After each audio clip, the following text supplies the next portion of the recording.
Lau kuntu a'lamu anni ma uwaqqiruhu. Nih beliau ini mengaku ini. Lau kuntu a'lamu, seandainya aku tahu, anni sesungguhnya aku, ma uwaqqiruhu, aku tidak dapat menghormati tamu-tamu yaitu uban di kepalaku, katamtu, aku akan tutup sirron uban tersebut, bada yang muncul di kepalaku, minhu dari uban tersebut, bil katami, dengan hina. Tahu hina? Pacar yang warna merah itu loh. Itu bukan semir rambut. Kalau semir rambut tuh menutupi rambut, bahaya. Yang hina yang dari daun itu, yang itu yang biar. Nah, jadi seakan-akan beliau bilang begini, waktu masih muda, nantilah kalau nanti tamu-tamu dari langit berupa uban sudah mampir di kepala saya, tak jamu mereka dengan saya melakukan amal-amal soleh. Nyatanya enggak, gitu loh. Nyatanya enggak, karena hawa nafsu itu tidak akan ikut menua sebagaimana orang umurnya bertambah dan menjadi tua. Maka beliau di sini mengaku, lau kuntu, aduh seandainya saya tahu, walaupun uban sudah ada tapi tetap aja hawa nafsu itu nggak bisa ditundukkan. Lau kuntu a'lamu anni ma uwaqirhu, seandainya aku tahu saya nggak bisa menjamu, menghormati, mengagungkan tamu ini, udah tak tutup aja dengan semir gitu. Karena malu gitu. Udah kadung ada ini. Wallahu ta'ala alam. Paham maksudnya? Mikirnya agak patek mikir agak iso lagi. Masya Allah. Kemudian beliau lanjutkan, man li ini mulai dari fa inna ammarati bisu'i ma ta'adat min jahliha binadiri syaibi wal harami wala a'addat min al-fi'lil jamili qira daifin alamma bi ra'si ghaira mu'tashimi. Lau kuntu a'lamu anni ma uwaqiruhu katamtu sirran badali minhu bil katami. Kata Syekh Ibrahim Al-Bajuri, kalau 3 bait syair ini ditulis ketika hari Jumat, jadi ketika kita sholat Jumat, jangan beranjak dari tempat kita sholat Jumat. Nah, terus habis sholat Jumat, tulis ini, bait ini, fa inna ammarati bisu'i matazat, 3 yang barusan kita baca, tulis di cawan, tahu cawan? Bawahnya gelas itu loh, piring kecil. Nah, itu ditulis di situ. Kemudian cari botol, masukkan bunga mawar, mawar merah, masukkan. Nah, itu air mawar namanya. Kemudian dituang di apa itu? Di cawan yang tertulis fa inna ammarati bisu, 3 bait syair. Kemudian diminum. Kata Syekh Ibrahim Al-Bajuri dalam kitab beliau Syarah Al-Burdah, beliau mengatakan, barang siapa yang menulis 3 bait syair ini kemudian dia menghapusnya dengan air mawar lalu diminum habis sholat Jumat, dengan syarat dia tidak boleh geser dari tempat duduknya sampai asar lanjut sampai maghrib, nggak boleh bergerak di situ, tetap harus di situ sambil zikir kepada Allah dan diselingi baca ini, baca subhanallah alhamdulillah wala ilaha illallah subhanallah alhamdulillah, terus diselingi dengan fa inna ammarati bisu'i matasad, maka Allah Subhanahu wa taala akan beri dia kekuatan ketika dia berdiri dari tempat duduknya untuk menundukkan hawa nafsunya. Jadi kata Imam Bajuri, orang-orang yang terlalu sulit ya, menarik diri dari kebiasaan buruk, hawa nafsunya terlalu besar ya, nafsunya terlalu gede ya, ngelihat sapi konek misalnya kegeden ya, kegedean nafsu ya, terlalu besar hawa nafsunya dan dia sudah berusaha melawan dan kalah terus dengan hawa nafsunya. Caranya gimana? Tadi habis sholat Jumat jangan beranjak dari tempat duduk ya. Tulis 3 bait syair ini, dihapus dengan air mawar, diminum. diminum. Kata Imam Bajuri nih, tahu Imam Bajuri siapa? Syekh Ibrahim Al-Bajuri itu adalah Grand Master Al-Azhar, Rektor Al-Azhar.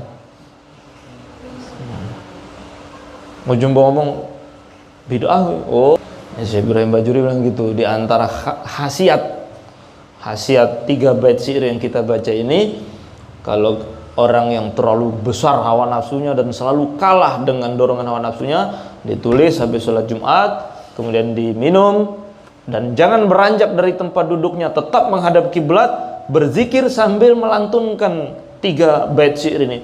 Fa inna ammarati bisu'i man ta'adat min jahliha binadhiri syaibi wal harami, sampai maghrib. Ketika dia berdiri, udah dia punya kekuatan untuk melawan hawa nafsunya. Daripada kalah terus, mending lungguh toko maghrib. Kita lanjutkan 1 bait syair lagi. Man li biraddi jimahin min ghayatiha, ya Allah. Siapa sekiranya yang mau menjamin diriku untuk mengendalikan nafsu liar min ghayatiha, dari ketersesatannya, kama yuraddu, sebagaimana dikendalikan, jimahul khayli, kuda liar, bil lujumi, dengan tali kekangnya. Jadi hawa nafsu itu diibaratkan di sini seperti kuda liar. Kuda liar itu nggak akan bisa dikendalikan kecuali dilatih, ya, dilaparkan, dipukul, kadang itu dicambuk, kemudian dikendalikan dengan tali kekang, baru dia mau tunduk. Nah, hawa nafsu itu lebih liar dari kuda liar. Nggak bisa ditundukkan. Maka seakan-akan tidak ada jalan untuk menundukkan hawa nafsu kecuali orang tersebut memang ditolong oleh Allah Subhanahu wa taala. Sehingga bahasanya musannif, man li biraddi jiman, siapa sekiranya yang mau menjamin saya bisa mengekang hawa nafsu yang liar ini dari ketersesatannya. Manusia itu hanya ada 3. Musuh manusia itu hanya ada 3. Siapa?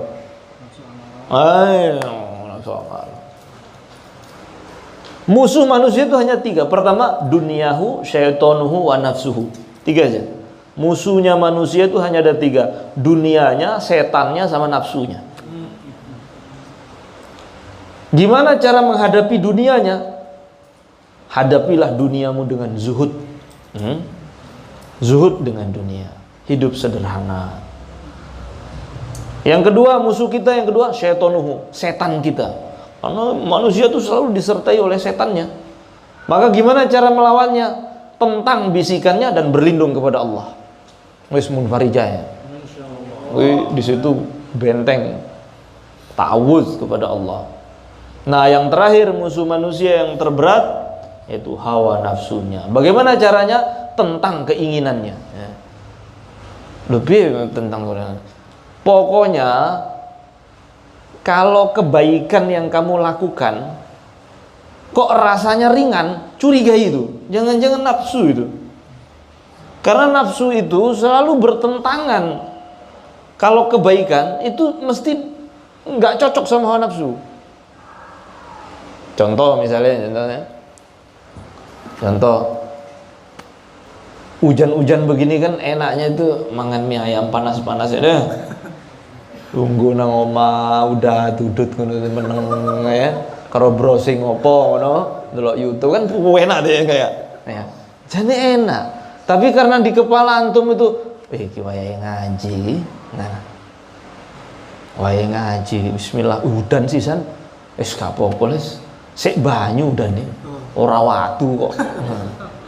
Bismillah ngono. Untuk ngaji saya sudah sering ya berkorban habis-habisan, jatuh bangun, ada yang gelinding cinta tanah air. Dia no kayak gelinding nyelungsep ya, naik motor. Cinta tanah air ya. Cinta tanah air ya. Demi dunia ya enggak? Siapa yang pernah berkorban demi dunianya? Masa mau ngaji sekali ini, hujan juga masih hujan air kok. Sebenarnya tantangan yang pernah kita hadapi lebih berat dari hujan-hujanan, pernah kan? Pernah. Tapi kan karena apa waktu itu? Karena dunia. Kenapa antum betah?